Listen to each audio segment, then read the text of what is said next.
Welcome, everybody, to the Journeymen Lounge podcast.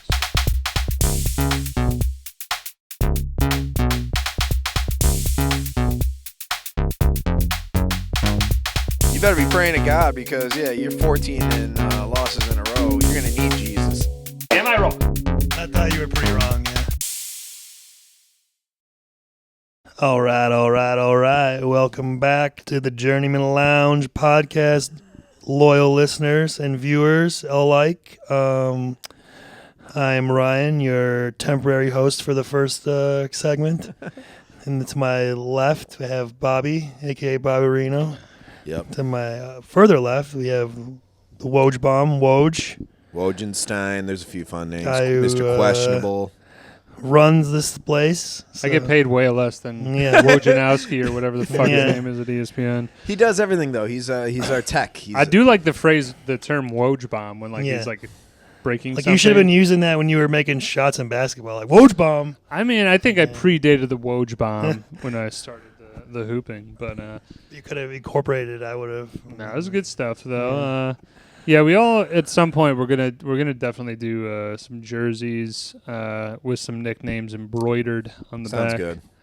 I thought about it, maybe like a logo kind of thing. I've been thinking about. That would be cool to toss a logo on there. I mean, we're only like 93 episodes in. We probably should have a logo. I mean, we got this thing, but it's just accoutrement for the pod. It's not our actual thing. And even on our YouTube, I don't mind the J. Well, it's time for a new logo. Maybe we got to update. Maybe we unveil that. At 100, we should update it. Maybe. I like it. It's a surprise. Really lead the witness here.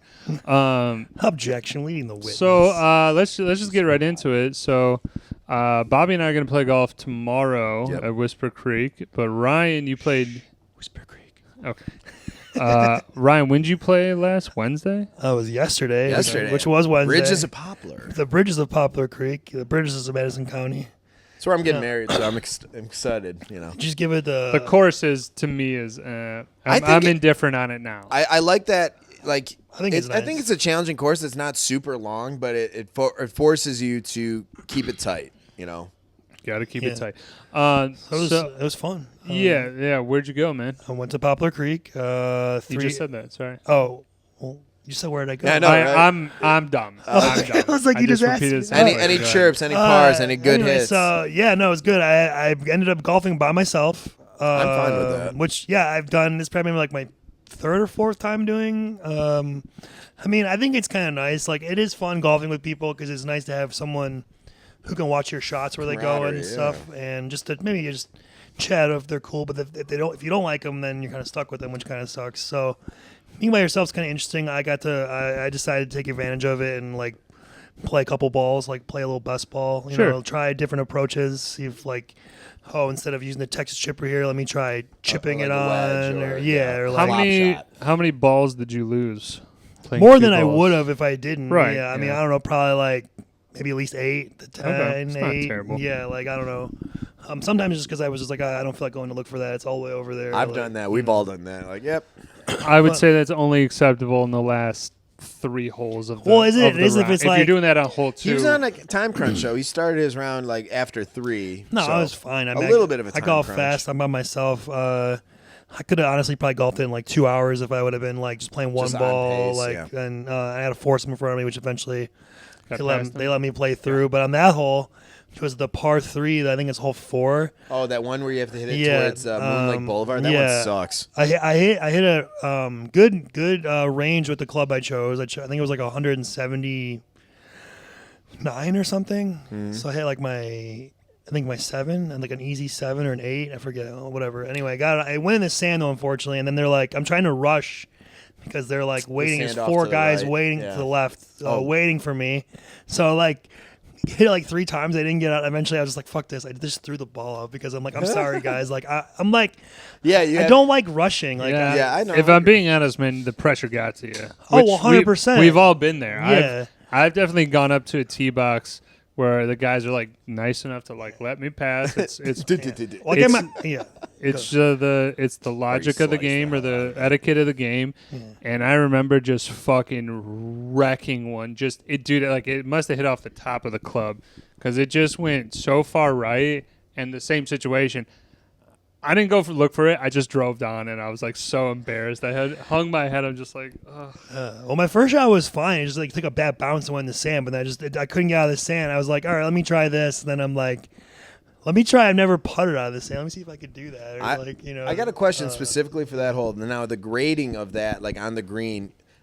If you're ever above the green, I swear to God, all you have to do is tap it, and then you'll be off the green. I always hated the grading of that because you'd have to always stay behind, like underneath the pin. Yeah, it was uphill and backs the pin placement, so I didn't have to worry about that. That's good. But it was really fun yesterday. I was hitting the irons, striking them a lot better. I feel like I'm getting more used to like what clubs, in what situation exactly, and like in my aim more, like where to start out to get it to go where I want. I have a little bit of a better control, right to left with the irons, and then a little bit the opposite with the driver. Sometimes I hit it straight. Just a depends. little draw. Huh? That's draw, good. and then so a little fade. I just aim a little to the right, and then it seemed to be working pretty good for the most part. I get them pretty high and pretty far when I strike them right, so that was fun and good to see. So I worked on a couple different things. Overall, ended up with a 96. I had like 8 putts lip out. It was crazy. No. So I could have had like an 88 or something, or like, I don't know, anywhere from like that to like a 92 or 4 maybe. But, 96 finally got under 100 this season. I've done it before, obviously, last season. This is where I should be, if not better, honestly. Like I said, I played pretty well. It was just really fun. It was a beautiful day. It was supposed to like rain when I was golfing, but it really didn't. So and it was for 40 bucks. And was it a cart or walking? Yeah, cart. Oh, that's I not don't bad. walk. I never walk. It's not that. That is the appropriate response to that question when you're over 30. Oh. I don't walk. I don't do that shit. No, fuck that. I'm rich, bitch. But honestly, too, I mean, if I'm driving the My cart, brother enjoys walking. I driving can the cart's understand. part of the fun. Yeah. I think for me. I think it's the added bonus for me too. But Yeah. also, I saw some stat that I'm gonna absolutely butcher, but I don't care.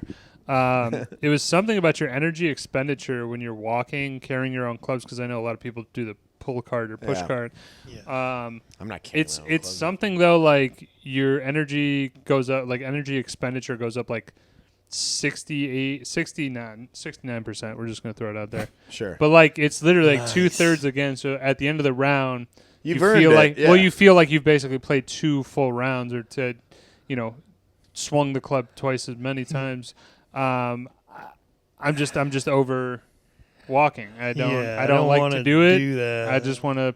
I want to save my energy for the swings. I'm half and half, man. I think as long as the course isn't like I'm going through the Shire and up a mountain, half the time. I mean, I'm good with it. if it's Well, like Bobby, joke's on you. We're actually going to Mordor. if it's like a par 3, maybe I'll do a push cart, but I still would prefer a driving cart. Preference Oh is yeah, a I know. car. I understand. I don't mind it. I'm just I saying. mean, I got my speaker going. I got my stuff in there, my drinks, and like I don't know. I just like driving the cart. It's fun. I actually like better having just a single. Now, obviously, I would rather be part of a threesome where it's 2 guys. Hey, like, we'll clip that. Well, I mean, I would. Well, So 2 guys. shot. He What do likes you want the from me? devil's threesome. All right. but your the other preference? 2 golfers, and then me, and then I would definitely like. I like to, like stretch out in the cart Yes. because a cart. If I'm being honest, like we're all not super large people, but like you could fill up a whole cart. If you kind of just like put Spread your it leg out, out, you got Oh, this, or absolutely. you're doing one of these. Plus, you got all access to all the holes in the. Yep, clip that. Clip that, it. Yeah. I heard it in my head. And I was like, all the slots. I don't even.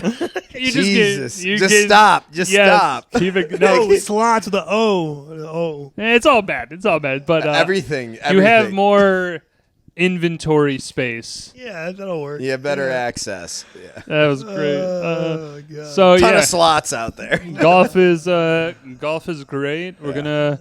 I think the plan is still to try and do something before Bobby's bachelor party Yeah. though as well.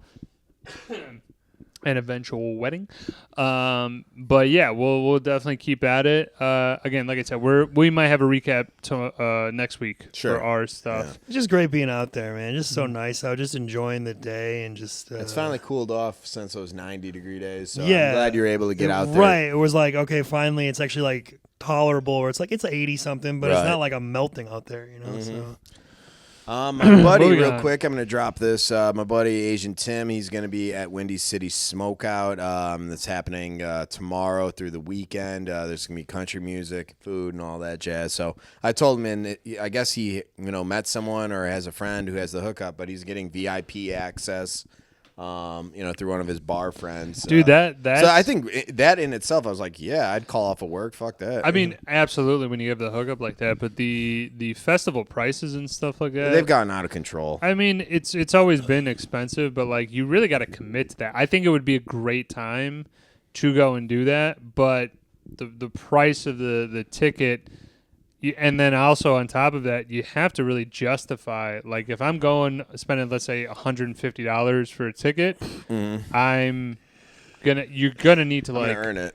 Get as much food as possible. You have to really enjoy the artist. Honestly, you have to enjoy the ambiance The whole of a experience of it, festival, yeah. in which I think they're fine, but I don't necessarily love when there's like 10,000 people packed into an area.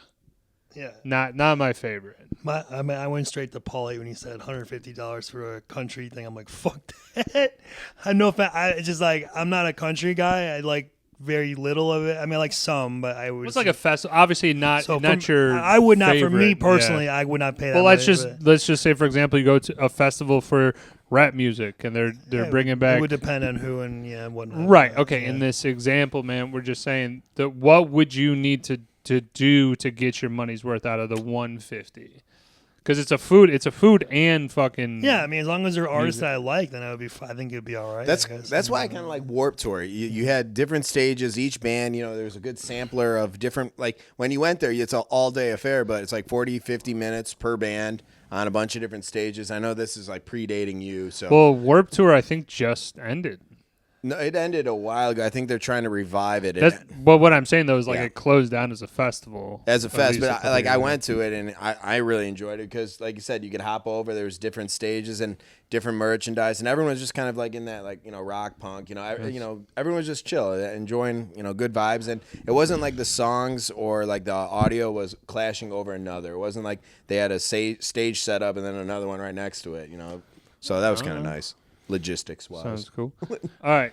What's the next topic? Well, I saw Superman. Superman before I came here. Superman. James Gunn's Superman just came out today. Can I ask a question though before you start? Because Sure. James Gunn did Guardians of the Galaxy, right? He did. So Yes. now he's kind of switching. Well, he sides? did all three. Well, yeah, that happened years ago. Disney, I'm sorry, he got. So to go back, he got fired from Disney after some tweets had come out maybe like 5 that's years right, I ago. And remember while he was free, DC Free agent, yeah. DC ended Free the DCU and decided to hire him to do the new DCU movie in animated universe. So he's the guy who's in charge. He's like the Kevin Feige, Okay. if you know who that is from Yeah, yeah, Marvel. yeah. He's like that guy, the creator, the creative control of DC. But did he direct a movie? And he did direct and write this movie. No, So he- but when he made the switch, did he direct So the movie? so what at that happened time? was he was a free agent. He went over to Warner Brothers. Sure, And yeah. he took over, and then eventually Disney was like, "Oh, actually, you know what? Never mind. We're kind of like, can you come back?" And he's like, "To do Guardians 3. Yeah. Which he did, but he did it after doing the Suicide Squad movie that came out. Okay, that's Idris okay. Elba, Ugh. Yeah, yeah. and then that was good. What do you mean? Fuck. Moving on. Anyway, Suicide Squad was not good. All right. We're talking about so Superman. I know. yeah. Let's so get anyway, on he wrote point. and directed it. Yeah, I don't know. Honestly, like it's kind of hard for me to like. I feel like it was a lot to take in. Like, Well, let's start with just like No what spoilers. was or it? minimize spoilers. I'm just saying, like, give me like a thing. Is he fighting a villain in it? Is it Or is more it origin story? it's not an origin story. No, they kind of just like throw you in there already. Like he's already Superman. Everything's established, and like you kind of just like. It almost felt to me like this would be like the second movie of the movies, but they didn't have a first movie, Sure. so it's like, but it's kind of like they throw you in. He's already Superman. He's already at the Daily Planet as Clark Kent. Okay. They don't show like. I mean, they show his parents in Smallville, but not like him growing up necessarily. Okay. I don't know. It's kind of a lot going on. There's a couple other like heroes in it. Green Lantern, Mr. Terrific, Oh, cool. Hawk Girl. They're in the trailer. So it's not Hot girl or Hawk. Hawk Girl. Hawk. Two. I was like, I don't remember that superhero. I got a little Chicago Hack Girl, you know. Yeah. Hawk, yeah. Lex Luthor is like the main, Which is that one guy, Nicholas Nick Holt. He played Holt. Beast in the X-Men I like prequel him. movies. Great actor. He's good. Was he a good Lex Luthor? He was good, yeah. Just the movie, guys, it kind of just has a lot it throws at you, and I mean, the story's not exactly as straightforward as other ones. I guess it's not an origin story. I don't know. Like, I don't know how to feel about it. I feel like I need to see it again. I gotta see. Like, it was. I mean, like, it was. I would say worth seeing, but like, it also didn't. I didn't walk away like, oh man, that was really good. Yeah, so it didn't blow your shorts off. No, but it wasn't a bad movie though either. Like the girl who plays Rachel or Lois is really good. Rachel Bronson or something. She was in Marvelous Miss Maisel. Yeah, Brosnahan. Thank there you. It is. The guy who plays Superman's good. It's just like it's a lighter. Who's Superman again? David Cornsweet's his name. That's a real rolls off your tongue. Yeah, but everybody's good in it. I don't know. Maybe I just wanted a better story, a more concise story. Maybe more. How long was the film? It's only like 2 hours. Okay. And like I don't know, it kind of just throws a lot at you. Like I feel like I knew a lot of stuff because I know Superman a little bit from like watching Justice League and the cartoon. But if you didn't, you might be a little confused on some things. Like Sure. why is this or who is this? Right. Type of thing. So I feel like I need to see it again, honestly, to give like a full thing. But I don't know. I give a mixed review on it. Mixed review, but you could see yourself seeing it again. Yeah. I'm definitely interested in knowing that James Gunn is like kind of that. I mean, love Guardians of the Galaxy and everything he did with Marvel. Yeah. So it is interesting, and DC definitely. Well, is this Warner Brother property? Yeah, just by itself. Warner Brothers owns it. Yeah, right. So, but with Warner Brothers, DC, like anything he's doing, anything DC is doing, is definitely going a little darker. I know Superman is tough because Superman is basically fucking white bread. Yeah. So it's a little white bread. It's just a little hard for him to go darker, but I would like to see Superman with an edge. I think the thing for me is like there were good representations mostly of the characters, but I've also seen better versions of them in other mediums. Like, you know, Michael Rosenbaum in Smallville as Lex Luthor. Rosenbaum is fucking great. Or Clancy Brown in the cartoons. Yeah. Like I think Henry Cavill was really good. Henry Cavill was awesome. I think he fit the bill. Christopher Reeve was like good for the timing, but I think that they just kind of needed a guy who looked a lot like Superman. Yeah. Like the look is a huge part of it. So did he pass the look test as David? He looks like Superman. Okay, that's good. It's good start. It's like a little lighter tone. He's a little more dorky, kind of, like, I guess. That's what I can't subscrib to. I'm expecting. I have Henry Cavill sets the stage for me. That is the mold. That's your Superman. That is mine. I mean, I probably would say. Granted, I've seen him more. I think Man of Steel I liked more. I didn't like it when I first saw it, but like on rewatches, I actually enjoyed it a good amount. And although this is probably made more true to the Superman's character in some other ways, so I don't know. Go in like with somewhat tempered expectations. It's not as good as Guardians. Like don't go in thinking it's as good as Guardians. That's fair. That's a good review. I think it's worth a watch and just judge for yourself, I guess. Okay. I can't totally endorse it, but I can't also slam it either. So that's my kind of feeling on it. Sounds good. We got anything else before we get into the album? I think we're set in lock, stock, and barrel. I just wanted to mention that the Cubs are following in true fashion. I did want to make a retraction because I did say that he was shitting on them. Well, I did say that they didn't win 50 games. They were over 50 games at that point, so I apologize. But this is exactly what I'm thinking. Like the Cubs for the rest of the season will win like how many games left? 162, so that's 81, right? Yeah, let's call it 80 for I bet you the Cubs go like 40 and let's just say 40 even, like 46 and 45 for the remainder of the season. They'll get into the playoffs, but they'll be at like 90-ish wins or something like that. I just don't see them just kicking it up a notch. And I'll take the over if 90 is the line. I'll take 90, 92. 91. 91 and a half. All right, deal. So 92 is a win. Yeah, I like that. Okay. All right. So, and I'm not a Cubs fan, but they're playing well. Okay, so that's just all that I want to mention, though, is because, like, again, still too early. All-Star break. Just want to shout out Crow Armstrong. Is fucking All-Star. That's pretty cool. Somebody put up a thing, or maybe it's in the ESPN voting that Baez was also out there too. Which is funny because that was the trade for them, right? In some fashion, like picks or whatever. Mm-hmm. I don't know if it was straight up player for player. But like they put up like Pete Crow Armstrong and Shohei are like neck and neck for NL MVP, and I was like, that'd be awesome if the fucking Cubs That'd got be an really NL cool. MVP. I just don't buy into it. I Who's think the other Cubs player that like should be there, but he wasn't part of the All Star? Like, Seiya Suzuki yeah, wasn't. Suzuki. mean- His numbers warrant him being there. Are you kidding I mean, the telltale sign of why all Star Ton of selections ribbies. are fucking ridiculous is that on Seattle, this guy, again, no offense, I think his name is Julio Rodriguez. I think he has batting like 240, 230 something.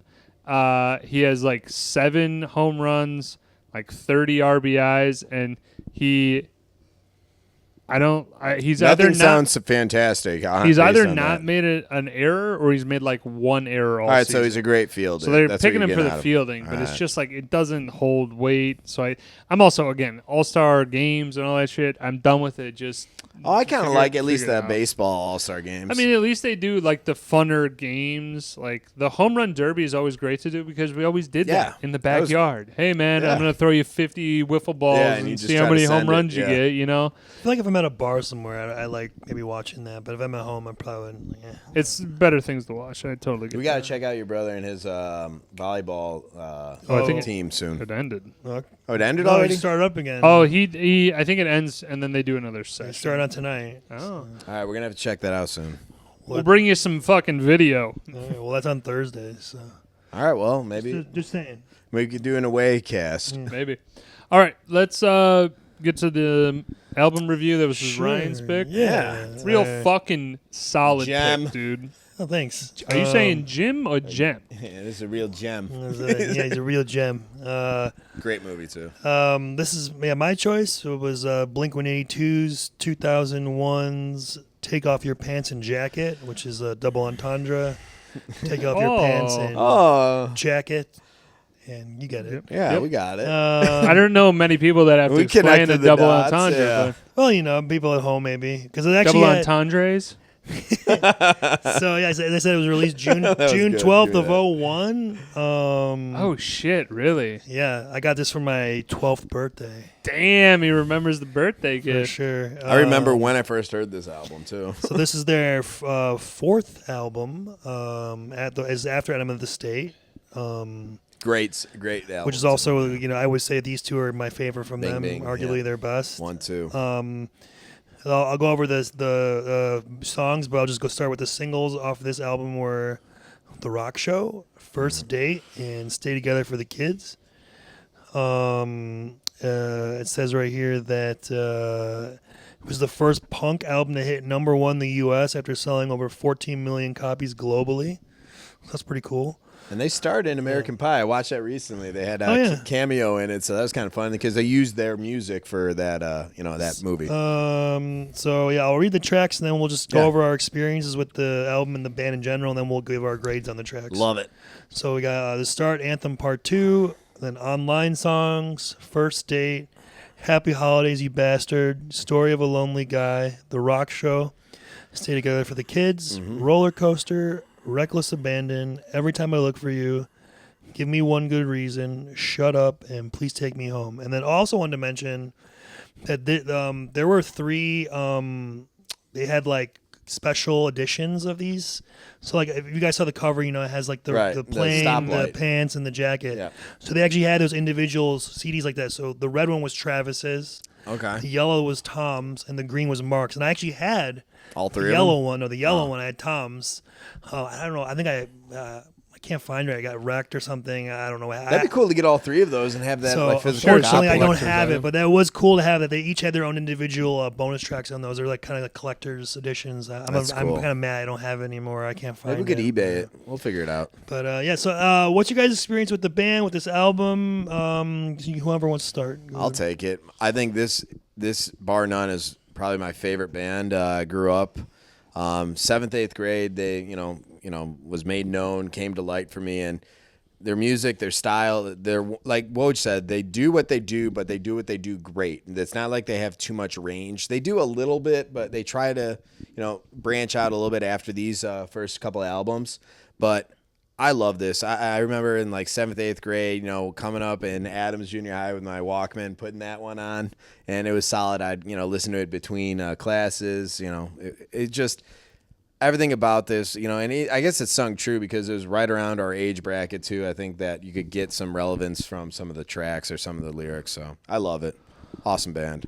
Yeah, I mean, this one is probably the ultimate bridge into discovering like your own music and stuff. Like, this is definitely played. Like, this was obviously I have brothers your guys' ages, so they were listening to this shit, and this was definitely like the first thing where I was like, "What the fuck is it?" Because it's just something where you're, like, it's so different at the time when you're listening to it, because honestly it's just my music knowledge at that point was very much like, again, whatever your parents listened to. If your parents had great taste, or your brothers, then you're listening to that shit.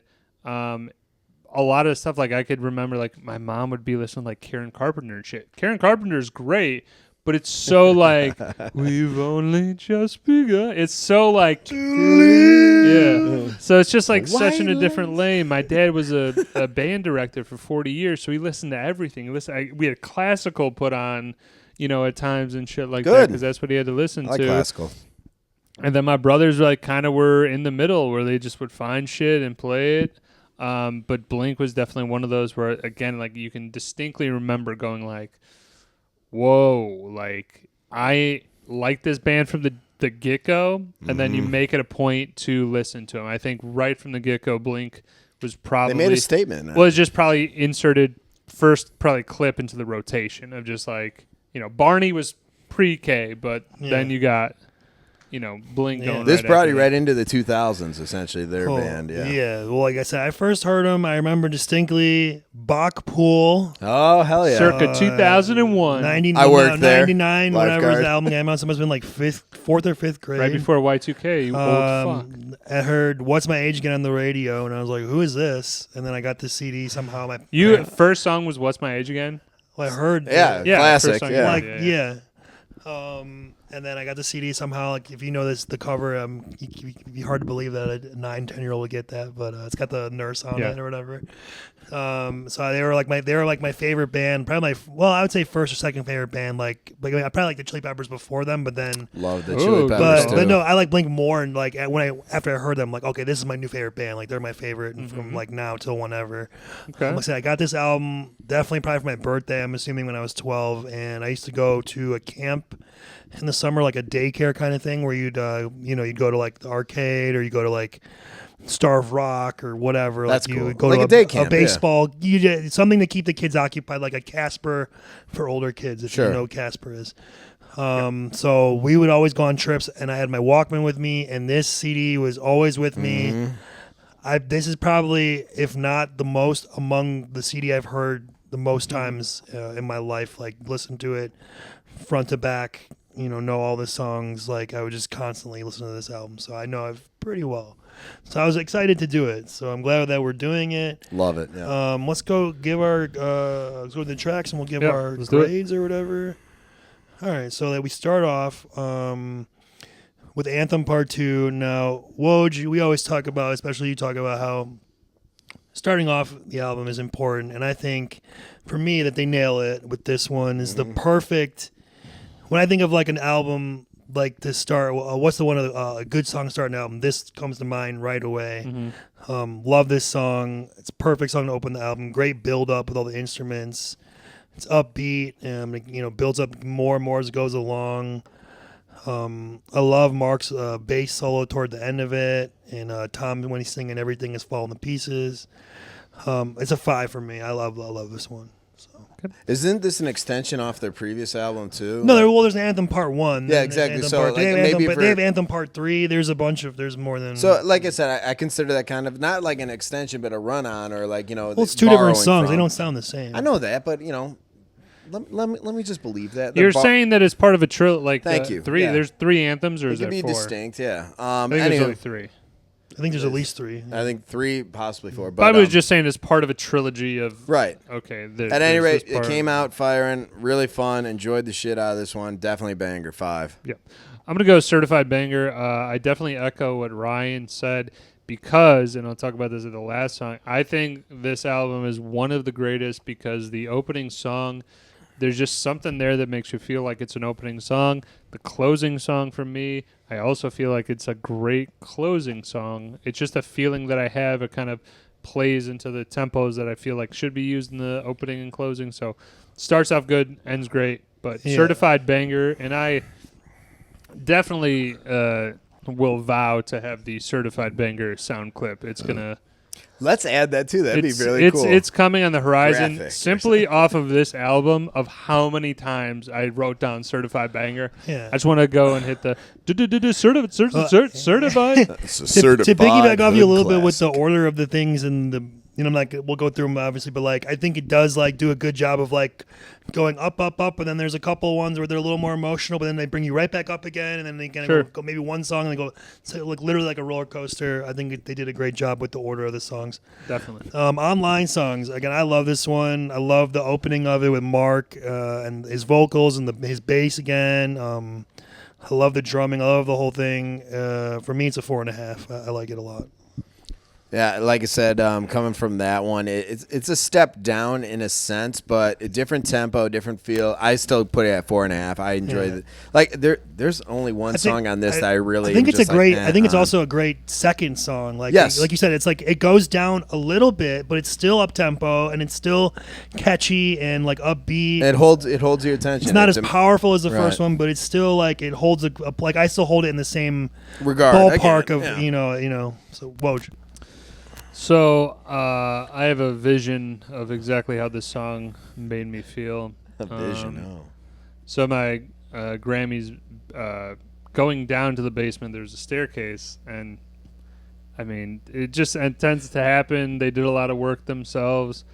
But so the one step, instead of like, you take a step, like if it's going this way, you take a step down. And it's about that equal height all the way down. This one was just a little bit further down. So you always took the step expecting the step to be there, and you do a little stumble. This is kind of what I was expecting. Not expecting, but this is what I felt, because from the first one being so good, I thought they're just going up from there.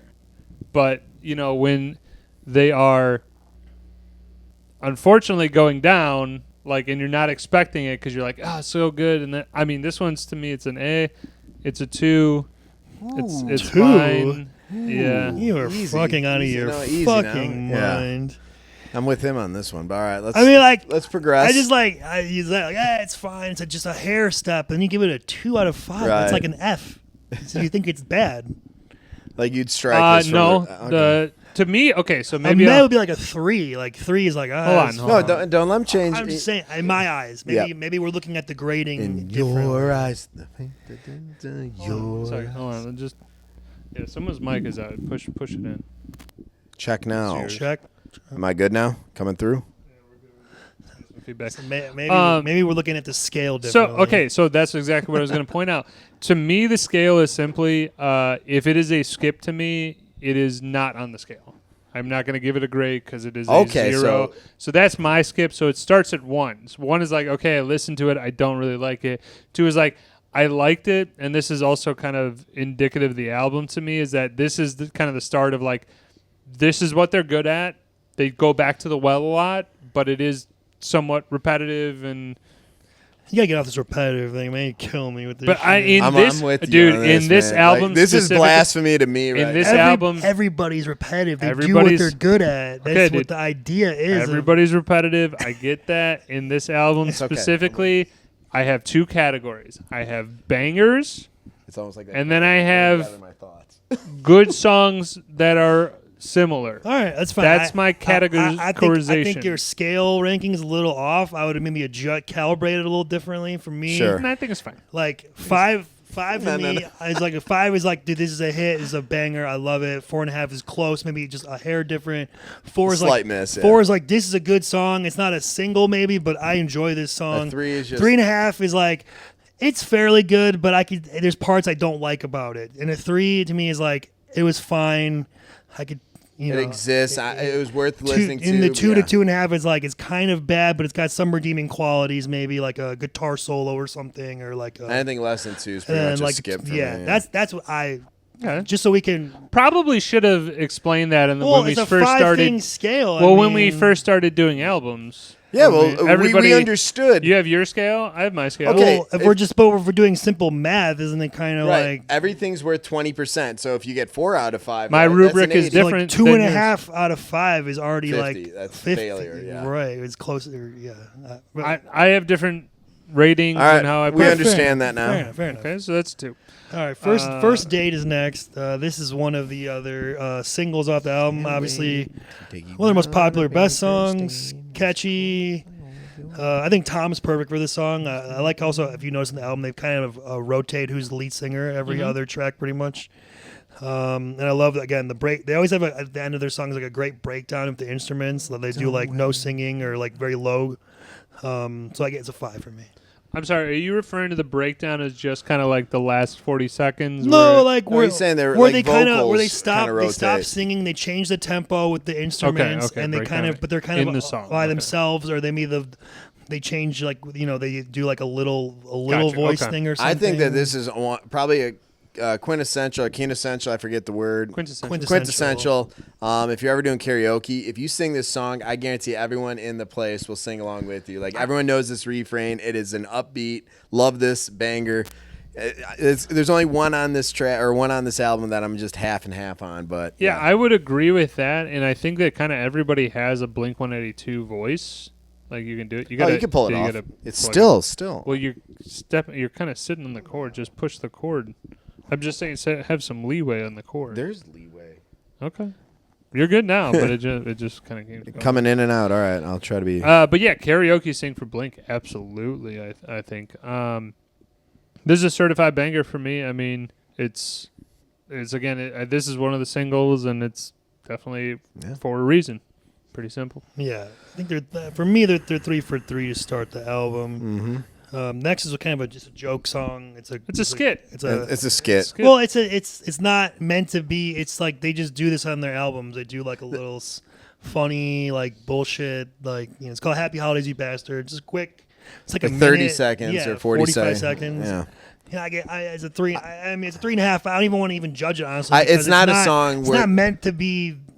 It's just they're just fucking around. Right. Yeah. So because it's not a song, I don't give it a grade. Right, But I would agree. I actually enjoyed it because it's like they're a musical group. Yeah. They're using their talents, Right, and the so- lyrics I thought were great. And they're that's how they do it. Their conjures. They just fuck around and they just bullshit. So I like this add-on. I really like this, but to grade it would be a different thing. But yeah, it's a Okay. fun song. It's hard to compare it to an actual song because it is. But he's song, right. The but it's lyrics are not kind of like- decent, though. Lyrics. No, are, yeah. I mean, it's not a full song. It's 45 seconds. Yeah. Right. I like it, but I mean, I enjoy it, but not a like- grade yet. Right. Yeah. Then we got Story of a Lonely Guy. It's a little slower. Leans more into the emo side of the band, which Yeah, they would definitely. kind of They went that do direction. more on their next albums to come after this, especially the one after this, the self-titled. Yep. I did put it. I love on this song imitating Tom's voice. Like it's very fun to do if you know this song. Oh yeah. Again, I probably have it higher than Probably maybe do it you one guys, time. but I gave it 3. Plug and replug. Yeah, try it maybe.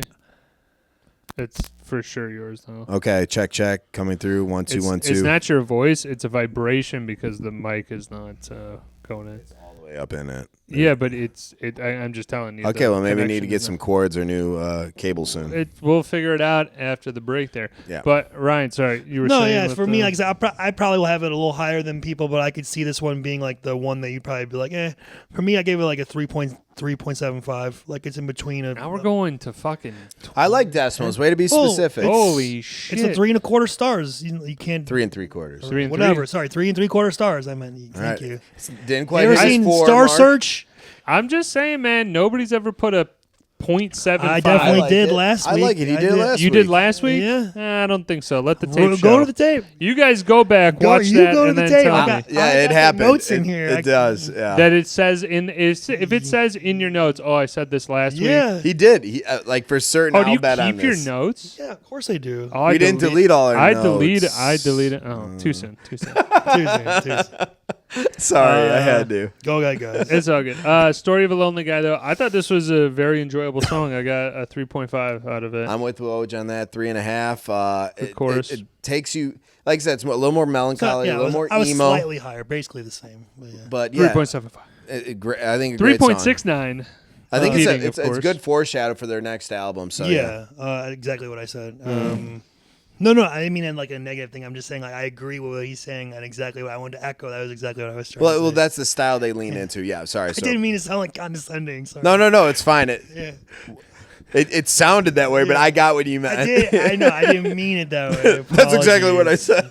Exactly what I said. No, All right, here we go. What are we doing? The Rock Show again. This is like the lead Banger. single off the album. Arguably one of their biggest hits, biggest on the album probably.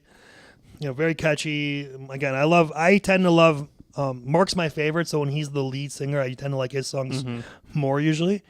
But everyone shines with their instruments. Like they all get a chance to like just have their moment. Like Travis's drumming is always so like good. He's one of the best at his craft, without a doubt. But I know every word of this song. I'll give it 5 stars. I think we all do. Yeah. Certified banger. Yeah. All right, Stay Together for the Kids. That's the last single off the album. Again, this one's more slow and emotional. It's talking about kids with parents who don't get divorced who should. So it's kind of like at the time I remember kind of like it being like a thing, where they were shedding light on this or whatever. Can we also just call out that Blink-182 do highlight like a lot of problems? Sure, like Adam's song. Stuff. Yeah, in their lyrics. So I think it's a perfect combination of lyrics plus a dope beat. But I think it's good. Go I'm sorry. No, go I ahead. think it's good that they have Mark doing the majority of it and Tom, but Tom's great for the chorus. Like I think he's good on that. The guitar riffs are pretty catchy, and I like the piano at the end. I give it 4. It's not one that I tend to go to a lot, but I have to respect the quality of the song. So but I can see people maybe giving it lower. But sure, go ahead. Certified banger. This is one of the best songs on the album as well. Yeah, I'm echoing that. I think, like I said, I know it's different. I know it has a little bit of a different mood, but delivery is incredible. Love the song, and I even like the direction they go to. Like they do this great, but they move over to that. They do that great. So yeah, okay, cool. Roller Coaster's next. Again, I love a fun one. I love the opening with Mark. Yeah, really upbeat. Really comes out of the gate. Again. We say every time, love the drumming, the guitar, everything. They all like just work so well together. For me, it's a 4. I like 4.5 for me. I like this one. Well, what's your thoughts? I thought there was a sick breakdown in the middle, in which was like it made me not think of Blink, which I think was a very awesome thing to not be like, oh, this is the exact Blink I know sound. exactly Like what in he's a talking about, couple of the songs, I like when they do the tempo switch up. Like again, the last song, Stay Together, though, just changing it up and not going, hey, we're going to do the same thing, copy paste. I gave it a 4. Yeah, so again, it's a surprise that is one of the ones that I don't really listen to a whole lot, but I was like, okay, for the breakdown alone, because let Travis Barker do his fucking thing, and very talented. I believe they had kind of like a little funk, maybe not funk so much, but like it just kind of reminded me of some 90s kind of like beats and stuff like that. It's pretty dope. I'm with him on that. 4, love the change up. It's a fun one, and this one I think surprised me more because you don't play this one as often as some of the other ones, and it still holds a lot of, I think, weight in terms of its punching ability or knockout. For me, for me personally, this is one I do like to play. It's on like my list in or the whatever. rotation. But it's not for most people. If you don't listen to the album, probably wouldn't be. But I think it's like an underrated, like oh, that one's pretty good or whatever. Next is Reckless Abandon. I put again, this is one of the more slow and emotional to start, but then quickly it goes more up tempo. You got Tom on the lead vocals again. I think the lyrics are pretty good. Again, I like I'm gonna say it again, the instrumental breakdown toward the end. They usually have it about the last minute before the song ends. They have something like that in there. For me, it's a 4.25. 4.25 stars. This one quarter on it. I like it. No, this one actually for me, it's not a certified banger, but damn near comes close. I give it a 4.5. I just love this song and the lyrics and everything about this just wraps up nice and tight. But to your point, it starts off a little bit here and then on in. Yeah, quickly picks up. Love it. I love that progression, especially because now you're midway through the album or getting past the 50 percent marker. Yeah, I would put that this is a. Okay, man, you just hold it like this for us. All right, I'm gonna hold it like this. Thank you. I'm squeezing this thing. It's not moving anywhere. Do I need to yell? No, it's your mic connection. It's vibrating. Just Or if you hold it in the right spot, it doesn't make the noise. okay. So I'll let you know when it's out of whack. Reckless Abandon. I thought this was kind of the last couple songs here were not what I was expecting because they literally for me went like certified banger, fine song, certified banger, skit, great song, certified banger, like they were just on such a hot streak in the beginning. This is kind of where it unfortunately kind of falls down for me. Thought it was a fine song. I'll go 2.5. All right. Next one. I'm interested to see. Every time I look for you, this is an absolute banger for me. I love this fucking I'm on the song. same train. Then they Fives, fucking baby. pick it right It's a back 5 up. for me. Certified banger. I love the.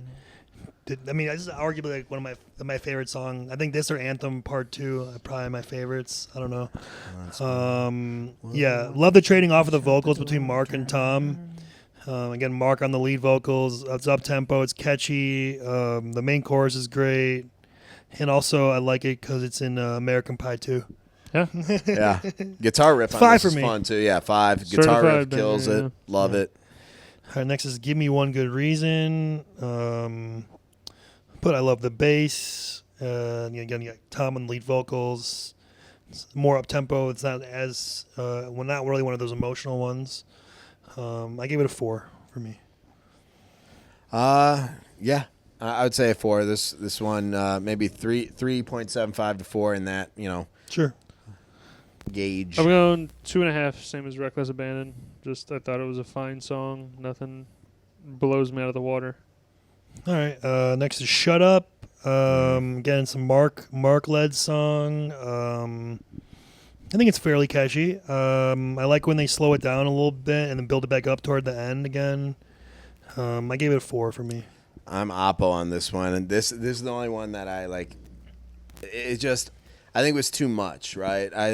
I'm not a big fan of the lyrics. I'm not a big fan of this song in particular. I only give this one a 2.5. Like I wouldn't consider it a skip, but if they dropped this off the album and just left everything else, then I think it's prime.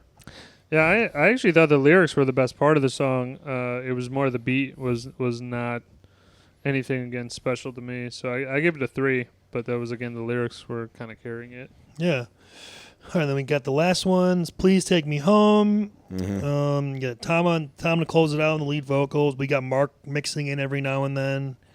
Yeah, I mean, I like it, especially the guitar work, and then they have like the little bit of the bass with the two cymbals going at one point.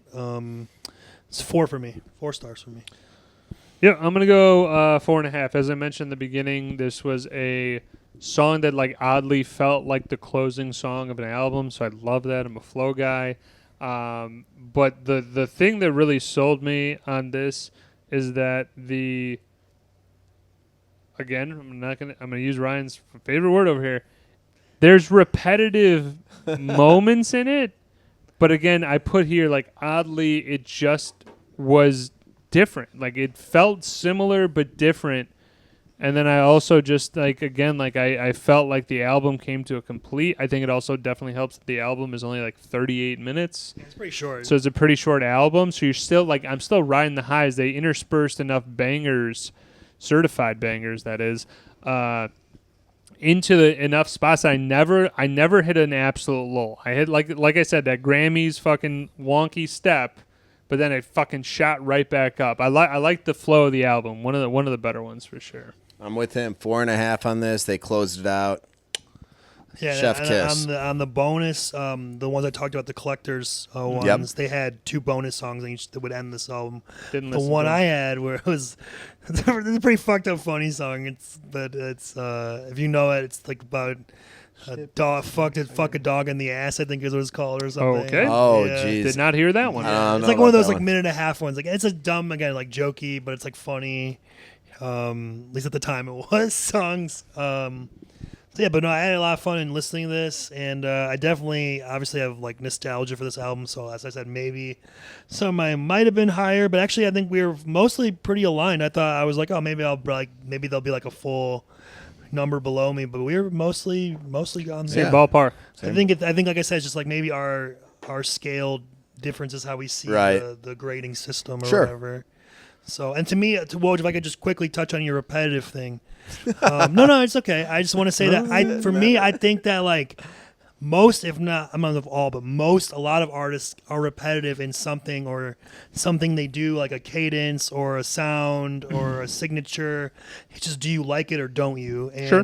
kind of like Denzel. Like Denzel plays Denzel a lot, but do you like Denzel? If you like Denzel, you're gonna like it, and if you don't, you might not. Well, Denzel has range. Well, I'm just saying, so. like, like he I get doesn't, you. he doesn't have maybe as much range as like Leonardo DiCaprio or something, or like I don't know, like Well, that's for debate for another well, whatever. day I'm there, just but- saying, throw whoever out Let there. me Daniel throw- Day-Lewis or something. Yeah, let me just throw a counterpoint into that is because I think the talent of the group and what they put together, and also again, it is very opinionated of like what I enjoy listening to. I think we all are in agreement that Korn as a band is a fucking great. They know how to do that thing well. It's obviously a very popular song to a lot of people, or just their band in general. But to me, I felt like their entire album was essentially the same thing, copy paste, copy paste, copy paste. Maybe one small diversion or tangent, but overall the exact same thing.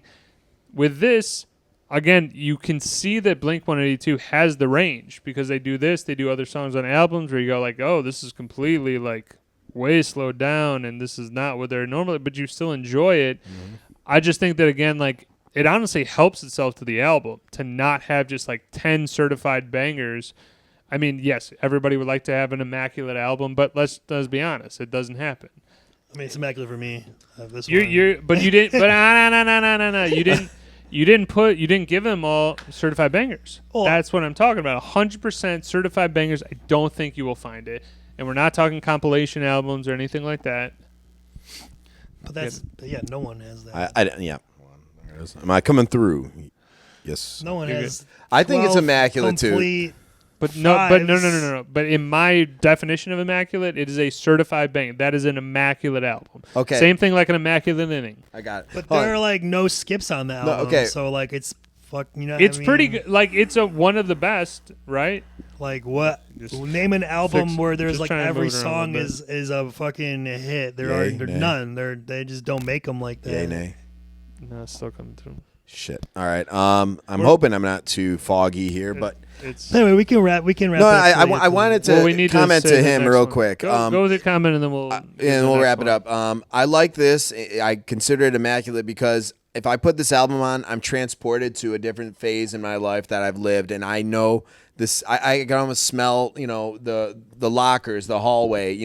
When I was listening to this, like it brings me back to, I guess, that moment, which I think that's what this does. Like those albums when we were like 12, 13, those ages, it kind of brings you back to that moment, and that's what I love about this Well, I album. just also say too, like you could put this on, like you said, and like you probably wouldn't have to worry about do I have No. to skip a song? No, you No, don't could need just to. leave You it just sit and back let it and go, enjoy, which yeah. is, definitely so. to me, that would give close, if not immaculate, pretty damn close to. It's an immaculate yeah. for you. It's not immaculate by my definition. All right, fair. Well, I like to see what your definition is. I don't think there's an what album meets out there. it. I was gonna Don't say, think there's an album exactly, out there. yeah. That's why, again, immaculate is a perfect word for it. All right, am I Doesn't doing have- my album for next one up, or are we doing that after the break? Yes. No, yeah, you. All right, tease so the we're album. doing a compilation. It's going to be the 1990 album, The Very Best of Elton John. Oh, okay. Nice. So I'm Great really choice. hoping that's a winner for you. I had another one if we were going to be purists, say goodbye to the Yellow Brick Road if we wanted to go just No, a straight I- album, yeah. but I'm going to go the 1990 I've album. thought about doing Elton John too. So, the we're doing Elton the John. compilation. I have to do the double disc in my double CDs. disc. The double disc. Yeah, you It's really good. got. I had that double disc. I Double got. disc. Go down to the Jewels and Hey, you ever have the burger with the double disc? Oh no. I hate that Mitch Oh, Trubinsky.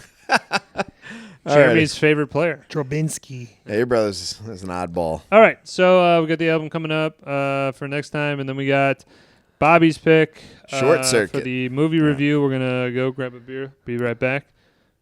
Check you later. Check you later.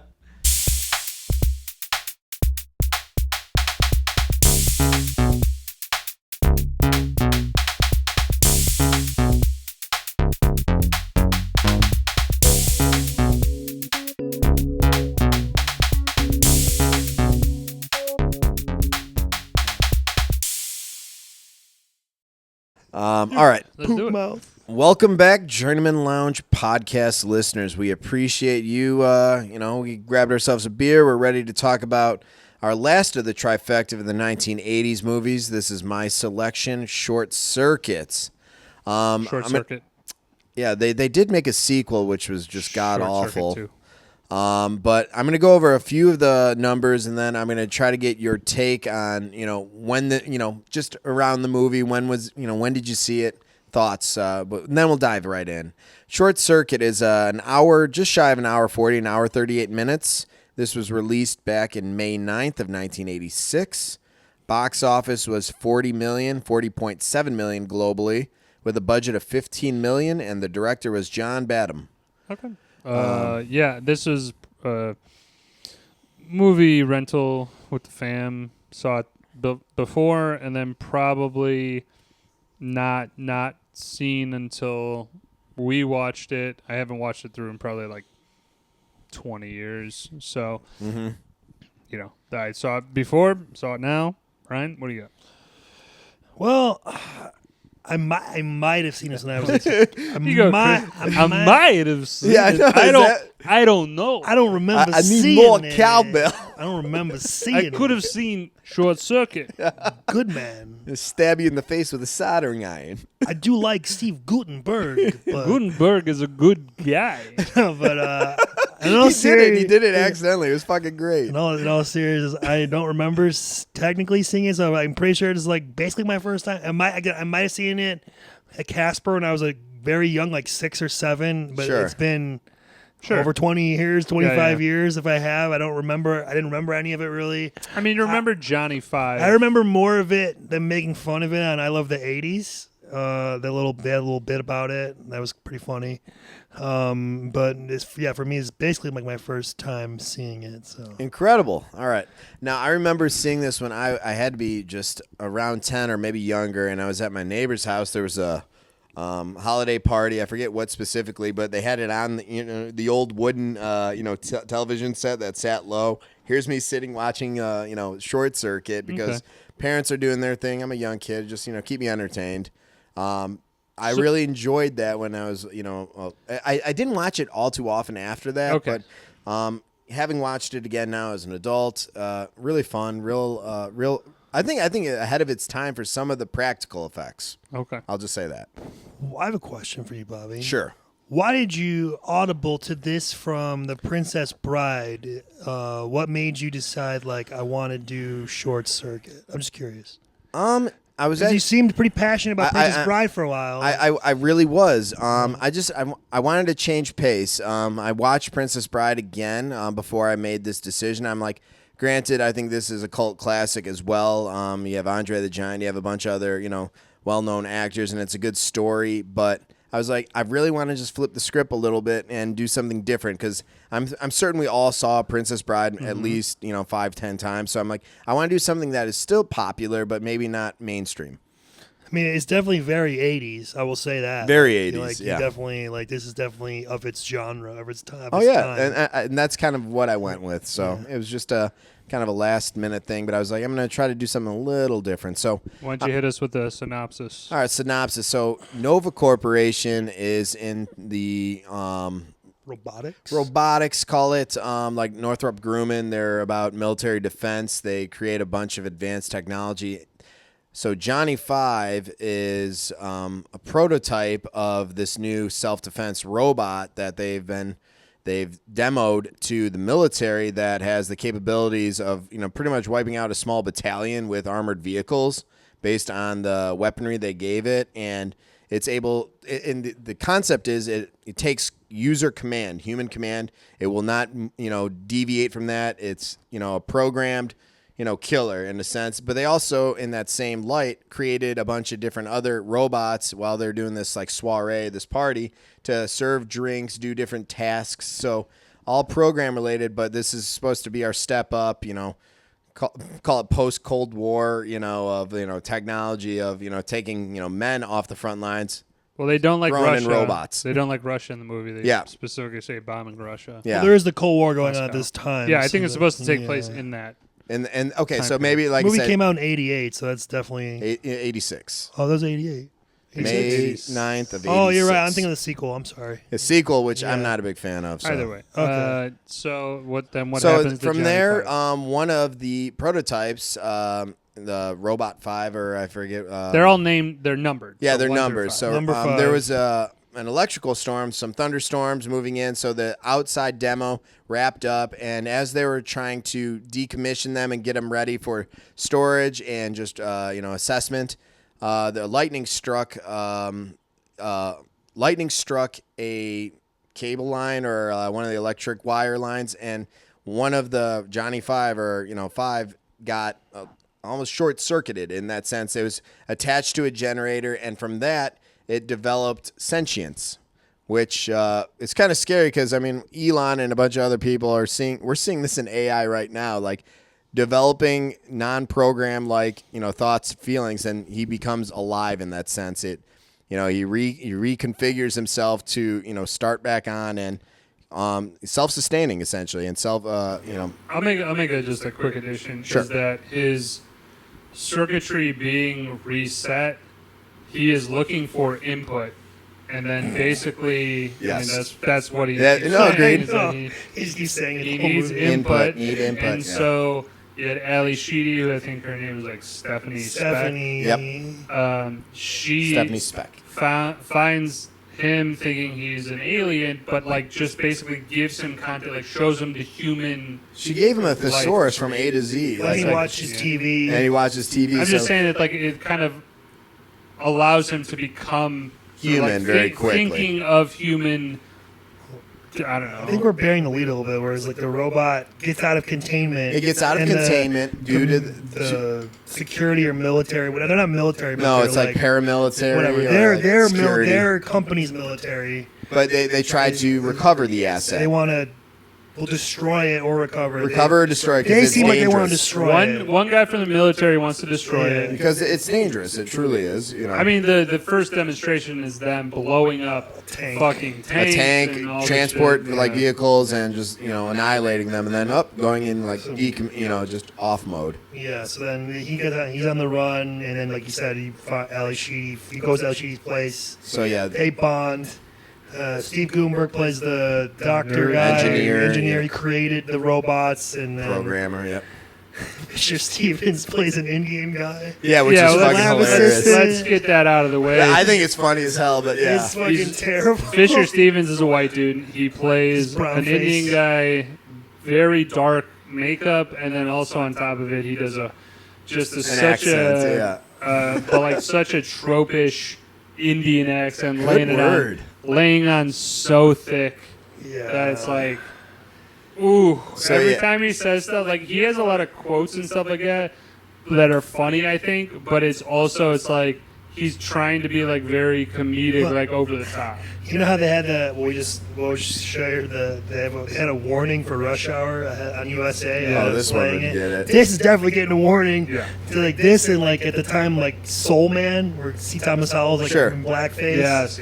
But they're not doing it ironically. They're doing it to actually try and pass. It's interesting time. but But it's it has fun- to say the least. Right, no, but Inappropriate a to little dial bit. back to the synopsis. So Johnny 5, Steve Gutenberg and Ali Sheedy become a would-be almost family to this robot that believes itself to be alive. They think that it's very special. It and is. It's he- special in that sense where he understands what alive and dead means. He's able to comprehend The that. company wants to Dismantle. capture it or kill. They're afraid of him. Decommission it, yeah. So it's really fun because he gives them the slip, and they buy it. So they're able to kind of part ways and go on living their life with Johnny 5.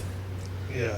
I'm going to go through cast real quick, and then we're going to open it up just so we have all the cast. Sure, go ahead. Fisher Stevens is Ben Jabatuya. I think I got that wrong, The probably. Indian guy. Yep. Steve Gutenberg is Newton Crosby. Ali Sheedy is Stephanie Speck. Tim Blaney is the voice of Johnny 5. Austin Pendleton is Howard Marner. J.W. Bailey is Schroeder. Yeah. Okay. I was gonna say it looks like Schroeder. Yeah. And but I kept having her. I'm like, did he say that? And then Brian, I had to look it up. Yeah, Brian McNamara is Frank. Marvin J. McIntyre's Duke. John Garber's Otis. Penny Stanton is Mrs. Cepeda or Cepeda. Vernon Weddle is General Washburn.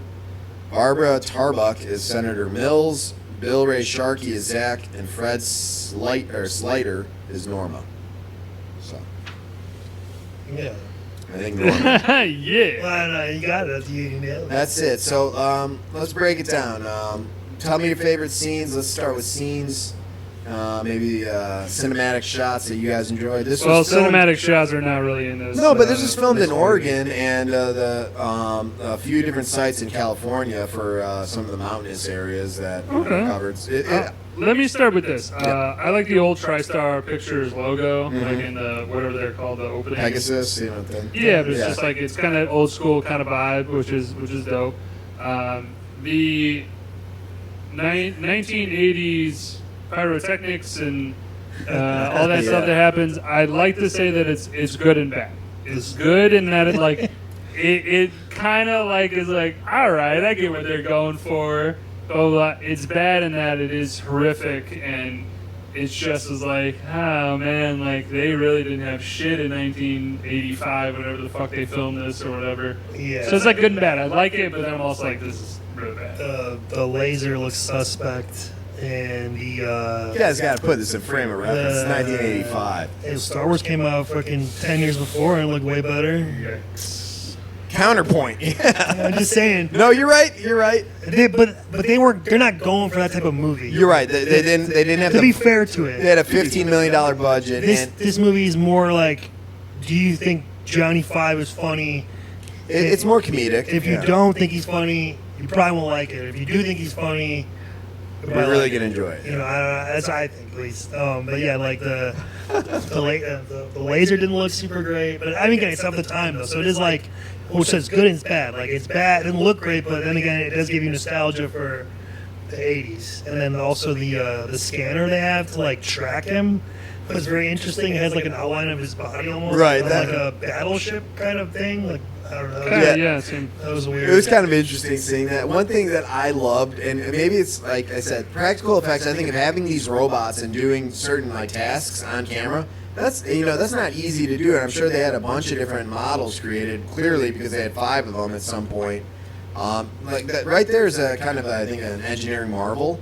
But some of the other scenes. Hold on, let me pump the brakes. Some of the other scenes of Johnny Five like falling off the 2-story, like I literally could almost see that some guy like off screen just boots the thing and he goes flying down with his arms up. Like I said, like it's comedic, and I think maybe that's what they're going for, not like a dynamic movement where he's trying to catch himself. Whoa, would you look like you want to? Yeah. Don't say that the robotics are Why a not? marvel in this. I thought it was cool as shit. They're absolutely atrocious. Oh my god. The robotics in it, aside from the very first scene where they're going through the lab, which has absolutely nothing, they're just showing robotic functions of like. I did like the opening credits with all the buttons. I thought it was and stuff. extremely satisfying. I actually really like that. Yeah. I'm talking about the movement of Johnny Five, and that robot specifically is like it looks like somebody made that in their basement, not $15 million you said was the budget? 15, yeah. It looks like they could have spent a little bit What more. did you call it? What was it? A TV movie? Is that I think, honestly, and I was going to mention at the end of the review, it looks a lot like a made-for-TV movie, in my opinion. Fair enough. Okay, fair enough. I didn't know this was $15 million. I thought this was maybe like 10 total. All right, so any other, like, let's talk about scenes. I mean, there's plenty, I think, of fun scenes, cool scenes in this. I want to dive into scenes. At least this guy can't think of one fucking scene. I'll go. I have one. Here you go. This is a weird thing about the 80s in general and in 90s. More comedies, really. But I like when things happen very, like, so perfectly. Like, Johnny Five gets pushed by a robot onto a garbage truck, and then the other garbage gets perfectly put in. They get out the gate. As soon as the guard gets the thing to shut the gate down, like it worked out so perfectly that I was like, I just find it funny. I find it funny. It's funny to work out perfectly in the right second. When they're looking for him at one point, he tosses the tracker into a pickup truck. Yeah. And it's an old couple. Oh, I know exactly what you're going for. And they get pulled over, and they're like, Guns pointed. The at old him. lady's like, "Is the grass still in the glove compartment or something?" I forgot. It was something to that Yeah, effect. yeah. That gave me a little laugh. I like that part. And then the guy's like, "What can I do for you, officer?" Yeah. And that was Ryan's one. No. I mean, a lot of it is the movie is just like Johnny 5 and Ali Sheedy like Developing their like relationship. him saying some stuff he learned and her being like, "Oh my God, John," or "Oh my God, number 5. I can't believe I'm so You- foolish, you're- arrogant, dumb. He gives a bunch of. You're synonyms. learning this or whatever, and then the other end it's like Steve Guttenberg being like, "Well, how are we gonna find the robot?" Or He tries to whatever, throw a and- lot of different logic loops at him too when they're out there, kind of like camping, as it were. So that was kind of fun. But one of the scenes I enjoyed was, I like I said, it's more of just, I think, to his point, the comedic part of it. You have this robot sailing off a fucking bridge, and he just pulls out a parachute Oh, from yeah, nowhere, yeah, and he's yeah. just cruising. He's like, ha ha, like just having a nice time sailing. Like, granted, the bridge is up there, but it's not that high up there where you have a nice 30-second cruise down. Sure. I would say that I like that John Badham, the director, put in a scene with Saturday Night Fever, which is a Yeah, movie John Travolta, yeah. that he directed, though. Yes. He also directed War Games, Meatballs, I love Meatballs. Um, Meatballs is good. some other kind of random shit. 12 Monkeys. Oh no, that's the TV show. Never mind. Sorry, just mention No. it. He does that, and then and the same track. I do want to mention this guy S.S. Wilson, who is a writer. I mean, I'm a huge fan of Tremors, the original.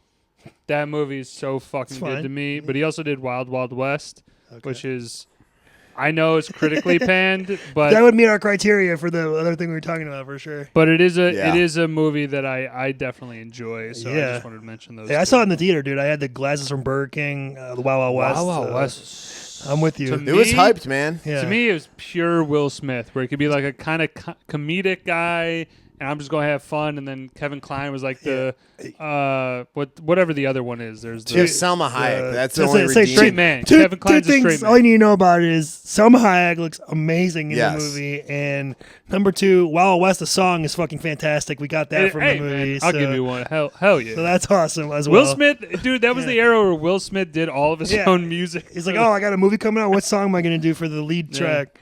The Back last- onto Short Circuit now. Yeah. There you go. The last scene that I enjoyed was Johnny Five makes the other 3 robots looking for him do the Three Stooges The Three act. Stooges. Oh, that was act. funny. That was great. because he watched it on the rewires them. TV. I thought that was cute. I got 2 scenes. I All got right, mentioned. I got one more. God. But I got this movie to me is like It's 80s. This It's like- feels perfect 80s. it's like bad, but like it's kind of one of those like it's so bad it makes me laugh like that. It's but like I don't know, like ironically, I guess almost Sure.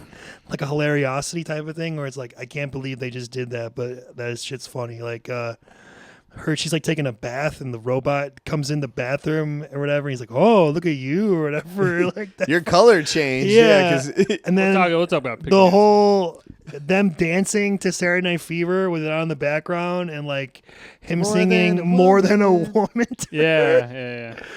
I love that scene. I really enjoyed that. The other fun scene I enjoy was when he goes back to Ali Sheedy's place, and then her boyfriend that morning comes flying over in his Trans Am. Oh, yes. And he decommissions or Frank.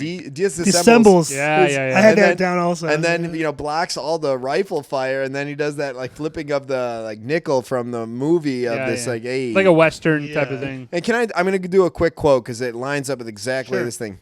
Frankie, you broke the unwritten law. You ratted on your friends. When you do that, Frankie, your enemies don't respect you. You got no friends no more. You got nobody, Frankie. Yeah. And dude, how maniacal would that be if a robot you just try to put like 6 rounds into, deflected all of it with a rotor, and then threatens you with a fun 1920s 30s gangster. So Yeah, I am good on scenes. Yeah, I think I'm good on the scenes. I mean, because again, most of it is just like it's the cat and mouse. Sure. They're after him. He's bonding with Ali Sheedy. Eventually, got Gutenberg in the mix. Fisher Stevens being an Indian guy in there. Yeah, so it's Wild. I like It's, when, it's just it's wild. Yeah, I it's like wild. when he turns himself back on and basically he's like, all right, time to get out of the car. Like threatens them. He's like, yep, I'm also. He grabs the Colt 45, snaps it. He's like, Play-Doh. Colt 45, semi-automatic. Yeah. And then threatens them. And in those little eyebrows kind of make it look a little bit threatening, too. When he, it's red eyes, and then it, drops it down, looks furrowed. Okay, next. You guys want to dive into cast, what worked, what didn't? I mean, I think we could do that, but also just do that guy as well. We could do it that guy, sure.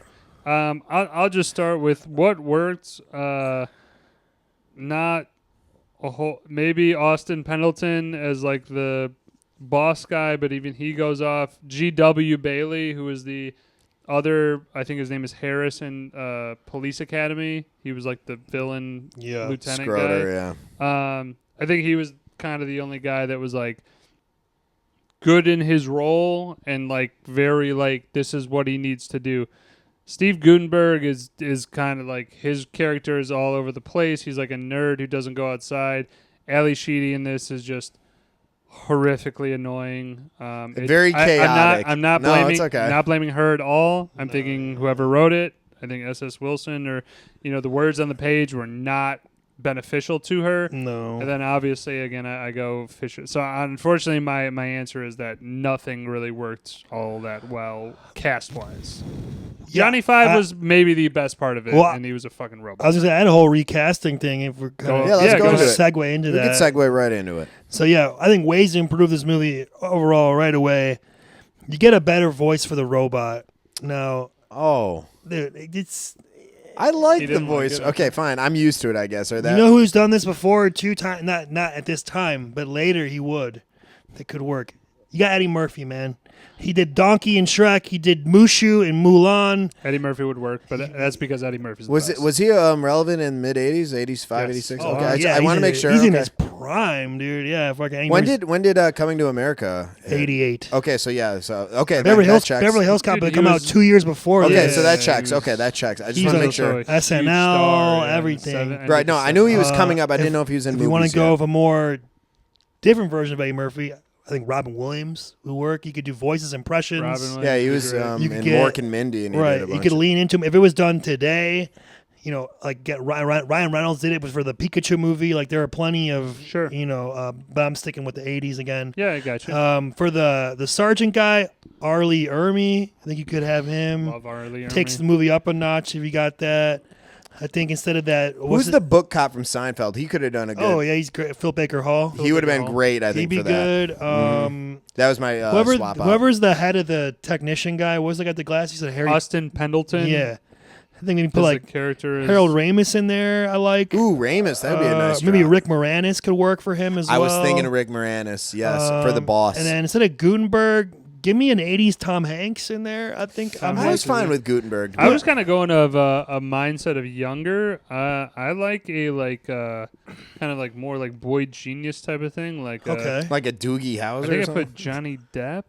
like a young, like a kid who's the nerd, the guy who creates the robots. You're saying? Yeah, and so Gutenberg is like to me he looks like he's in 30s. his 30s. Yeah. I think. And Yeah, I would have liked to early- go he's younger. he's in his late 20s, I Late- believe, sure. 28 or Okay. something. I'm just saying his face looks older. Sorry, bruh. like But like again, like I thought of Johnny Depp, Robert Downey Jr., something You along could those stretch lines, that, but they're yeah. not, but they're not exact. I'm sure somebody else. but got a Anthony better- Michael Hall. Anthony Michael. I That like that would have been Anthony okay. Michael I think Hall. that would have been okay. I think that like obviously like so at this time Steve Guttenberg is one of the biggest actors on the planet. I get why he's in it. so that's why but he's in it, but I think he's a little miscast. Yes. I think he's good at what he does, but I don't think it really works for the role. It wasn't as cohesive as it could have necessarily. To been. me, I like a Gutenberg in Police Academy, more of like a wisecracking, quick joke I here can't and believe- there. I like Fisher Stevens. I know it's horribly racist, but I enjoyed terrible. because it was so just off color and it was just fun. It's like Well, it's- like Mel Brooks. It's like Blazing Saddles. Just go with it. I don't know. No, this is a How is this horrific- not like on the same like level because of like Blazing racism? Shadows is making satire Ye- jokes yeah. about the time. This is them seeing a white dude, and I mean I don't have to explain to you why Right, brown no, face is terrible. I'm just saying that. But it's okay. not only again the I found it darkening of funny. his skin; it's the fucking accent. Yeah, satire would be more like if like Downey Jr. and Tropic Thunder, where like they know what they're doing. They're doing it to It's call What's attention. the difference? Because What they're doing they're it. They're doing making it fun as of a it. joke. Yeah, they're an doing. actor who goes so far that he Okay. would change his skin. They're going, this is an Indian guy. they're trying to believe pass it. him off. Okay, Yeah. okay. Yeah. I understand I'm sorry, the I'm not distinction. yelling at you, but like, no, you guys both got hot. him being an Indian guy and them going, this is an Indian guy. Why you can't believe you just it? enjoy it? I get it. It's not Because it's racist Who as cares? fuck.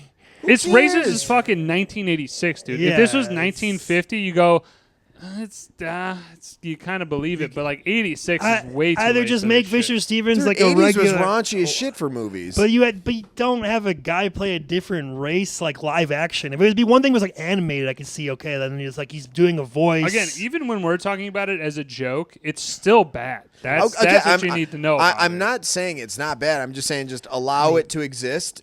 I'm not. For me, I was able to watch the movie and not just simply go like, "That's the most racist shit I've ever Right. seen." That's all I'm saying. It's just open I mind. can move past it to watch the movie as a viewer and see how it plays in, but Yeah. I would say again in terms of the casting, which wasn't great to begin with, when you add that in, you really are like. I think it's like miscast across the board except for GW. I mean, if you want an Indian guy, Bailey. just get an Bailey. Indian Thank guy, you. or if not, just make Fisher Stevens like a Jewish guy or something. And Right. Austin Pendleton, I thought those two guys were cast pretty well, but everybody else was just. All right, so enough of the shitting It's on the cast. it's of the time, so I understand it, but it's still even for like you said, even then it's like oof, that was It is a woof. I fine. get it. yeah. But That guy though, I mean, Oh, that's easy. yeah. Go Like, on. this is I'm so excited. This is my favorite thing. Ali Sheedy's abusive boyfriend in the beginning. yes, McNamara. is James, the wake up call guy in Seinfeld. yeah, Marvin J. McNamara. Who has McIntyre? he has the two dogs who eat the mutton. Yep. And they get the napkins for bandanas that were That filled was with the mine, mutton. too. Yep. I was so excited. I recognized his face right away. I was like, he's the guy from Seinfeld. Okay. I'm tapped out. That's I'm gonna rattle off some quotes that I Well, just. hold on. Let me Woj do might that. have thought a, you already had it, He that might guy, have no? a. Well, I mean, if you're looking past Fisher Stevens' brown face, I mean, he's been in. A bunch of shit. Sunny. He's been in a bunch. A lot yeah. of people know him from Sunny more recently, but oh shit, he was in Vice Principals. Vice Principals. too. He was in Funny. Hackers. That was a huge movie. Super Mario Brothers is. I know a lot of people pan voiceover it. work. That one. No, or- the actual live movie. action one. Oh was just- God, and But he's been in some stuff, and then Austin Pendleton. I mean, I always know this guy from Christmas with the Cranks. Is a Christmas movie. I think he's just kind of got a face though that you're like, he's been in just a bunch of shit. I already mentioned. I like GW Christmas with the Bailey. Cranks. But yeah, that's my that guy. Now all right, moving on. I'm gonna just rattle off a few quotes, and then Sure. we'll move it on to songs that were used in this, or just maybe Yeah. your take on it. Sure. So.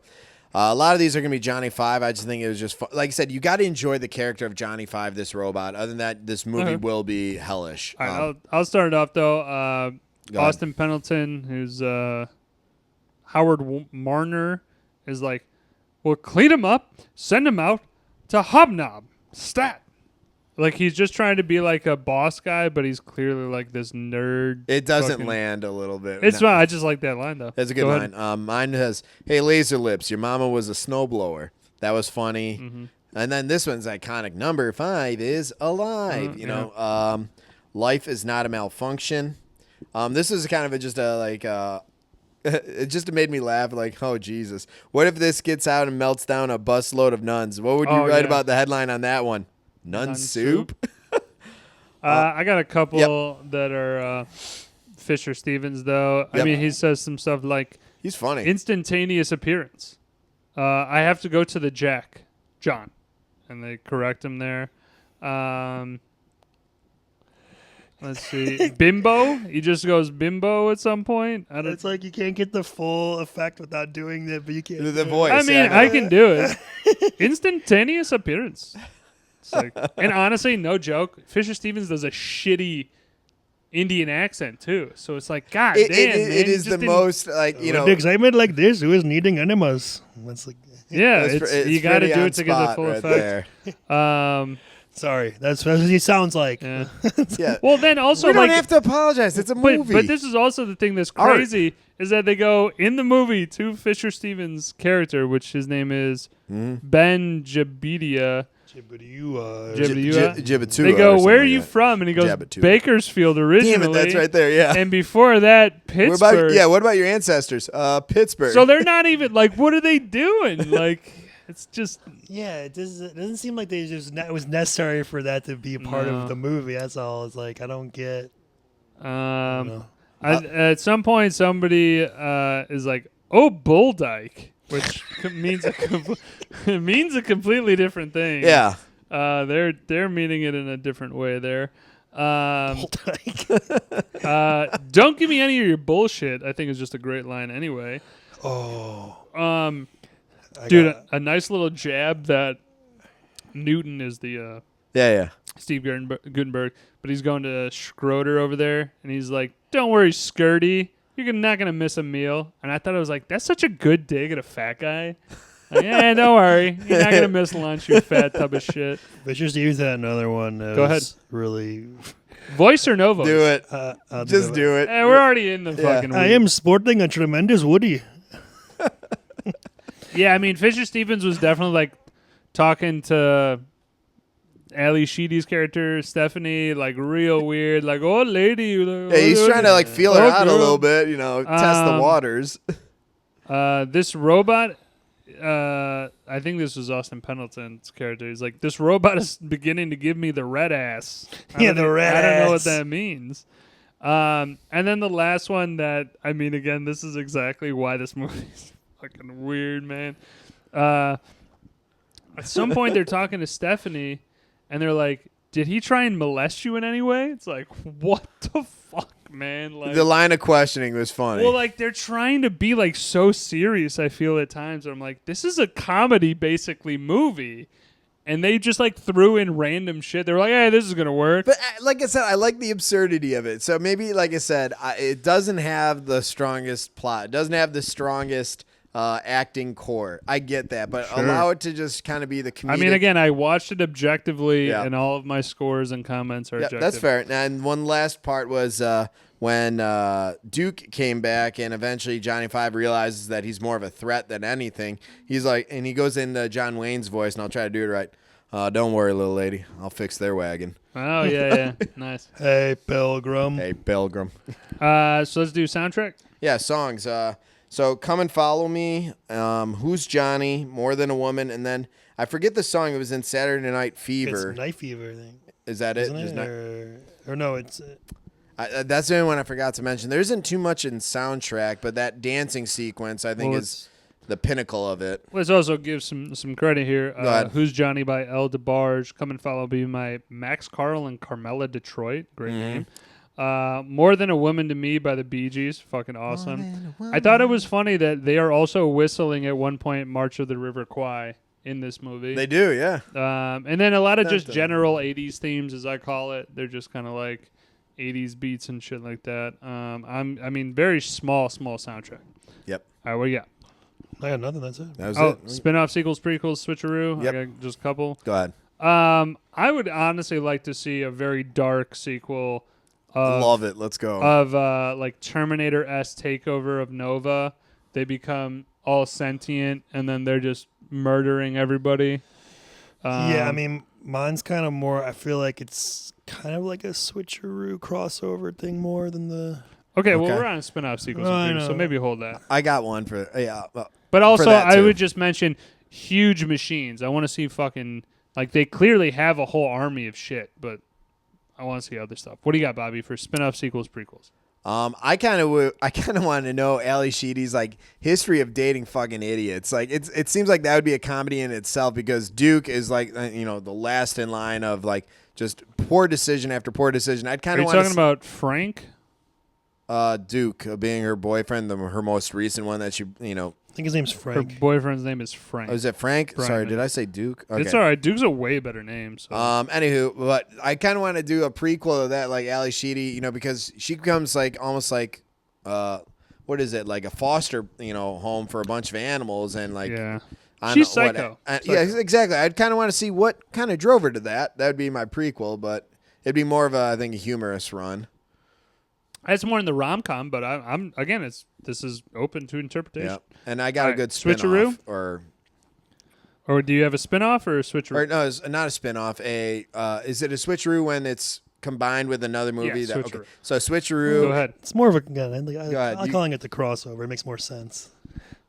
Whatever. All right, so we got crossover. And Oh, then like you're not there switcheroo. that switching necessarily. Yeah, They're- I like they're- crossover. They're like, Okay, so you got a crossover, new category. no, it's always been the Crossover. category. Just No. You changed the No, name. no, You no, changed He the changed the name, right? no, Yeah, it was Yeah, always you crossover. changed it. Sequel and prequel. I That's had how remember crossover word, and then you were like, I think more of a switcheroo, so we just started calling it. And I was like, that's fine, but technically, I feel like it's Technically. All right. Technically. Technically. makes more sense. The other, Technically. it was inspired by the other thing at least. Inspired by a shit I took. I'm sorry, was it your idea? No, I didn't think so. All right, shut up and Get him. say what you're going to say.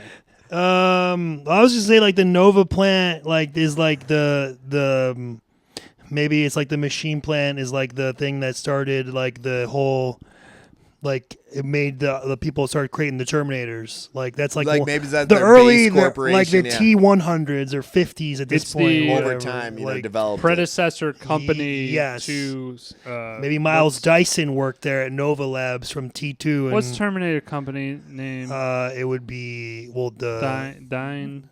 Diamond or well, No, what's- Dyson's the one who works for him. It's What's the name of the Skynet. Skynet and Yeah. Air. So that would be another Something idea. dying in Yeah. the future. And then also maybe this movie is like is like Ali Sheedy's character from their Breakfast Club, but she just moved to Oregon or something. Like, okay. like My- her and Emilio broke up, and now she's dating a bunch of douchebags in Oregon Right. and running a. Hold on. How do you pronounce it? Because you just pronounced it two different ways. You say Oregon or Oregon? Oregon. I said Oregon. No, the first time you said Oregon. What do you say? I say Oregon. Oregon, right? Yeah. Unless it's Sorry to call I've you out never on it. said Oregon. I let the record show. I think it might have been skipped around. Who cares? Let the record show. Who cares? Clip it. Fine. Oregon. Clip it. Whatever. Clip it. Oregon, no matter. Green Jag. All right, mine is a gives shit. crossover where I think, when Johnny Five is driving the truck, it'd be funny if you put in the Goonies who avoid him on their bike, okay. because it's all filmed right there in the north, Pacific Northwest. Yeah.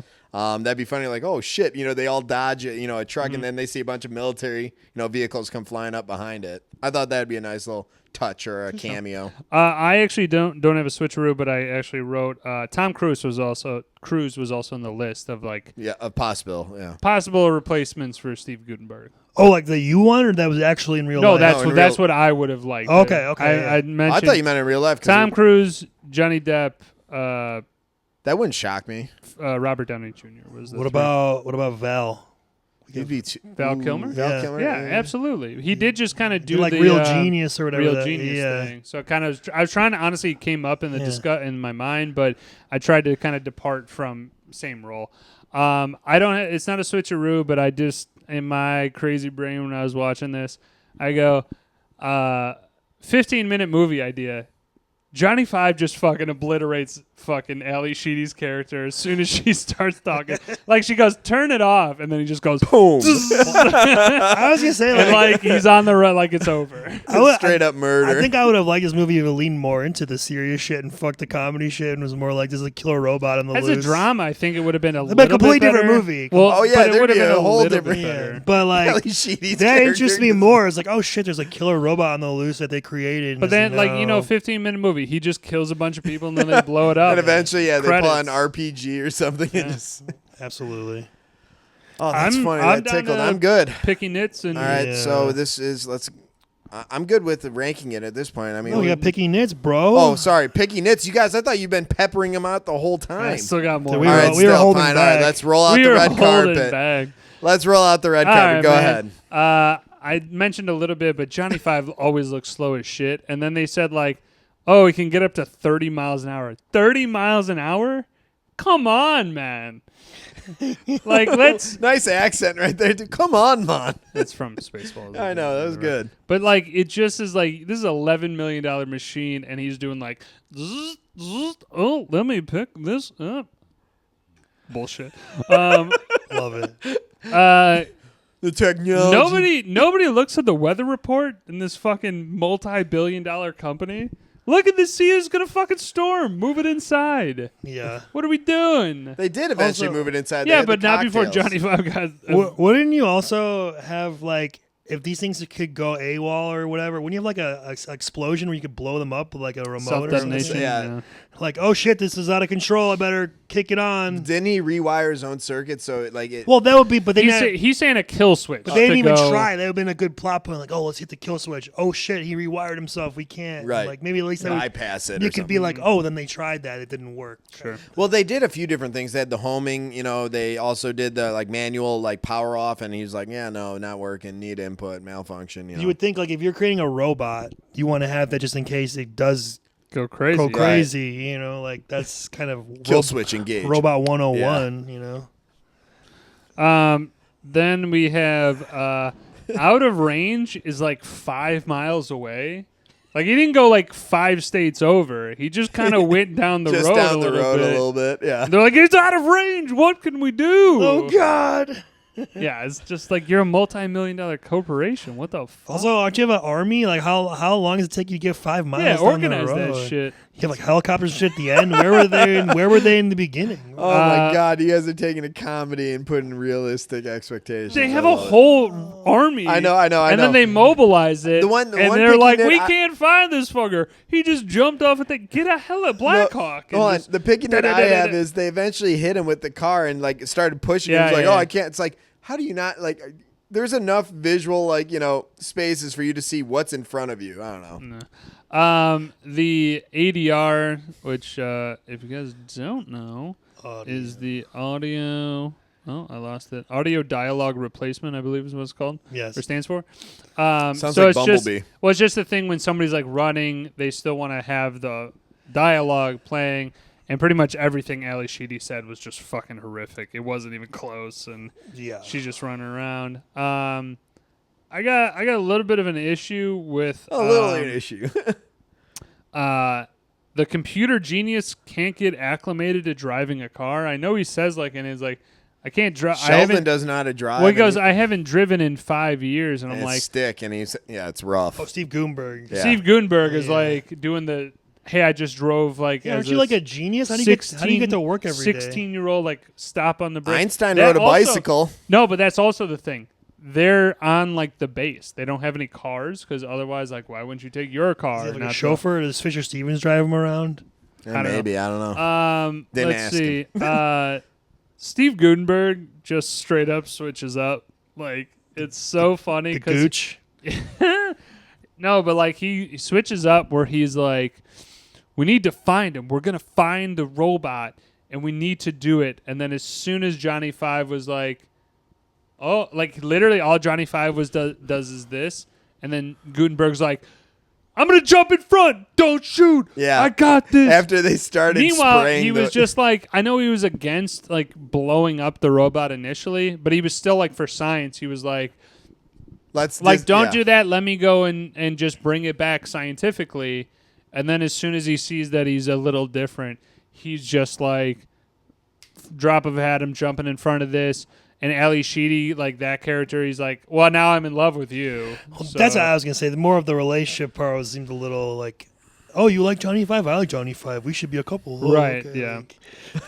Like they don't really have cynics. Well, they don't really have a lot of chemistry. No, there's no dialogue between them. It's There's just not like any he's an awkward. Doesn't lead up to anything. It's like she didn't like him. She calls him a liar at the half the movie, and then it's like, oh, now I'm in And love then they're with like, you. hey, we're going to be together. Maybe that's sexual tension. You could still consider someone an asshole or a liar. I think it's more of just the trope of movies back then where we have to have a love trope interest. twice today. All right, boys. Let's. Well, I said trope-ish, if I'm being honest. How does Johnny Five just turn back on at a certain point? Yeah, I was wondering that too. He's like his head moves, but then he can somehow his head moves to like put the button he back uses or whatever. he uses the eyebrows to grab it to hit like the power button. Well, and then drops it. Aren't the eyebrows within a different power source? Yeah, I like, don't it makes understand. No, hold on. No. For circuitry, you could have that kind of makes sense where something could still be active even if power's off. If you have There should be like a reserve power indicator. Maybe or just something. show a picture like of an alternator or a reserve battery power, or in yeah. a It's like different it's like in circuit. T2 when Arnold turns back on. It's like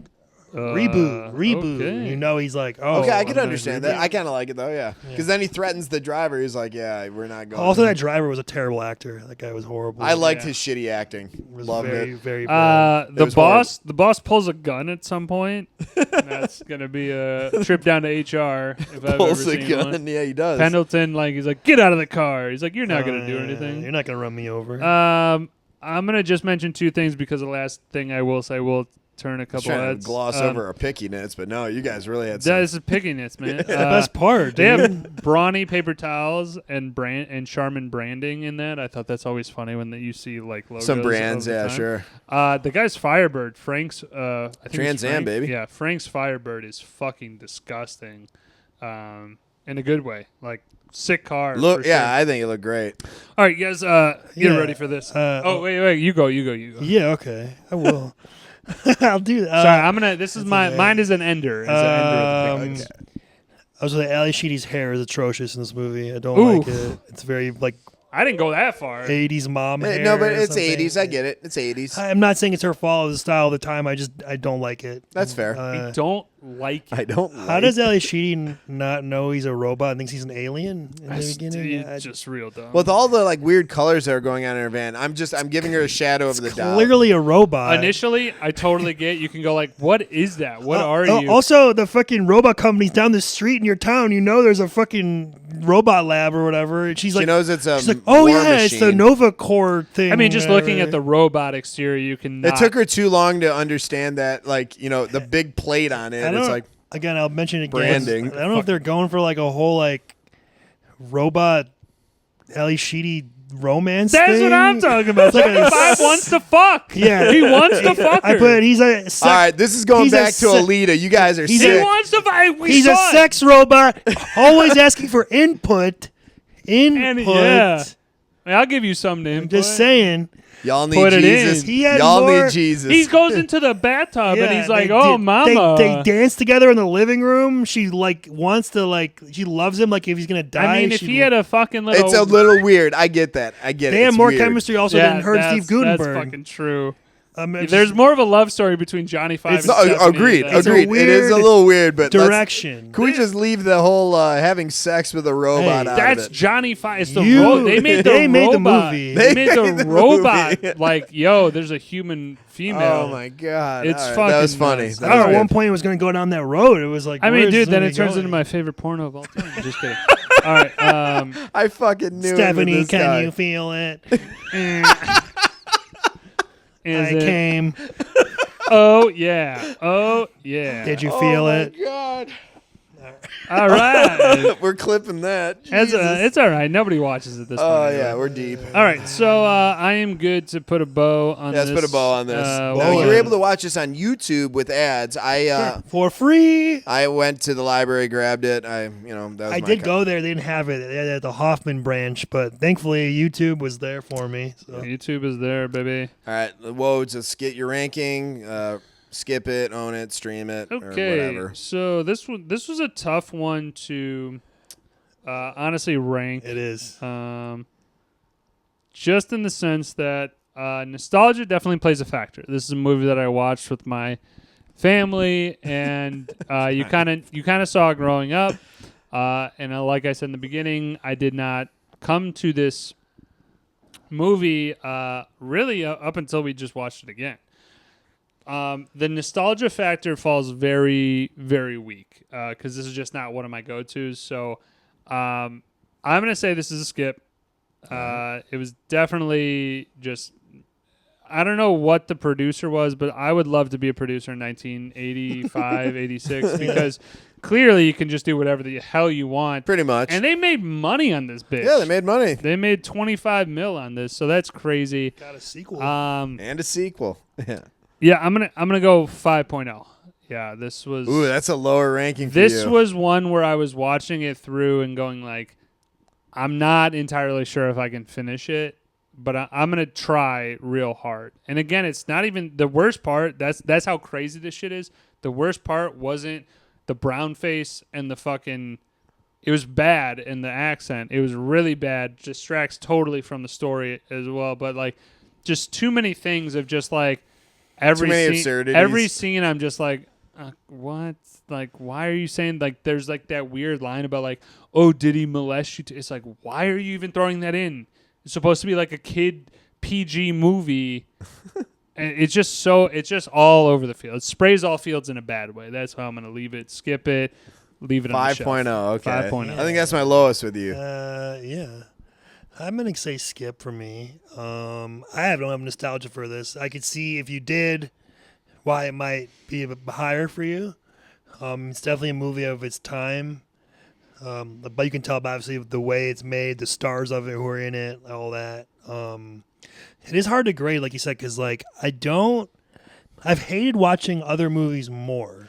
I just feel like they were harder to get through. Right. This was not that hard to get through, but it wasn't good to get through. You know what I'm saying? Like it was like, wow, this is bad. But also sometimes it was like bad, but like funny to laugh at. So it's like kind of like a tricky. I'm gonna go 6.5. Ooh, I'll take it. I was expecting you to have the lower like of it too. it's not a good movie, and it's got terrible shit in it. It's not a good movie. But it's only like an hour and a half. It was much easier to get through than some other things that are like, better films. Sure. But, again, like I said, that's my thing. Like, that's fine. It wasn't good, but I got through it. And if I had to get through it again, I think it'll be easier than some other movies that we've done. I'll say this, that they've parodied this movie quite a bit in a lot of modern cinema, just for what it's worth, or like modern TV. Simpsons did it, and a bunch of other people pulling Johnny Five. So, I agree that I have more nostalgia for this. I like Johnny Five. Brings me back to a memory when I was young, with my neighbor's family. So, like I said, that kind of factors into it. I still think, even at its core, this thing is only a 7.1. It is absurd comedy, racist, but it's one of those things that I think Woj nailed it in the sense that I would stream this if you have the option to. I don't think it's worth owning, but it's that made-for-TV type of movie. Oh, okay. But it like I said, it's got that comedy. It's got the offshoots of the random comments. It keeps you entertained, and that's all I really wanted out of this. Is like, this is kind of a fun, dumb movie with a robot who has achieved sentience and is just a goofball about it too. Kind of Bumblebee-esque with all the movie quotes and all the different things. So it was fun. Are you not entertained? No, I am not entertained. I know you guys clearly aren't, but I appreciate you guys watching it. Well, like I said, that was the end of our trifecta. Yeah, it was. Like I said, it was what it was. It wasn't as much of a struggle as some other ones, but again, the quality not the best. So it kind of okay. I'm glad we did it. I'm just saying, I definitely like to throw out a few like Princess Bride. I know we'd have different feelings, but I wanted to throw this one as a random. I mean, it definitely nails 80s. Yep, it definitely nails that 80s feel. Definitely so. All right, is it my turn? Yeah, we're done with any genre. We're going back to freestyle. Free spin. Yeah. Okay, so what do you got? I've been going back and forth with this guy. I don't remember necessarily your opinion on this movie, but that's okay. We got to do it. It's like your opinion, man. Like a 5.0, bro. I don't think it's gonna be that low. No, I'm kidding. It's one of my go-tos. It's in the rotation for sure. And I throw it out there, being the golf season, I'm going to do Caddyshack. Okay. I'm actually, you know what? I'm actually kind of looking forward to it. I haven't watched it in quite some time. I think I've only seen it once, and I was disappointed by it. I was young. I was probably too young maybe to appreciate it. Also wasn't as into golf as I am now, so maybe watching it now, I'll have a new appreciation. I do like the Bill Murray parts. I remember though; they were. Very I'm excited, good. But yeah, I mean, Bill Murray is the greatest part Rodney of this goddamn Dangerfield. movie. But yeah, we're gonna discuss it. Caddyshack. Caddyshack, And then Bobby had the Elton John greatest hits 1990. I sent it to the group chat. Yep. And then we got some good shit coming up. We got a lot of stuff. We're getting close. Yeah. The 100th is going to be blown the fuck out. I already got 19 million ideas, so we're going to do that shit. My friend Kevin might come on in a couple weeks. weeks. We're going to have a surprise guest couple weeks. So stay tuned. Journeymen Lounge Pod will ride again. Let's fucking do it to it. For Woj.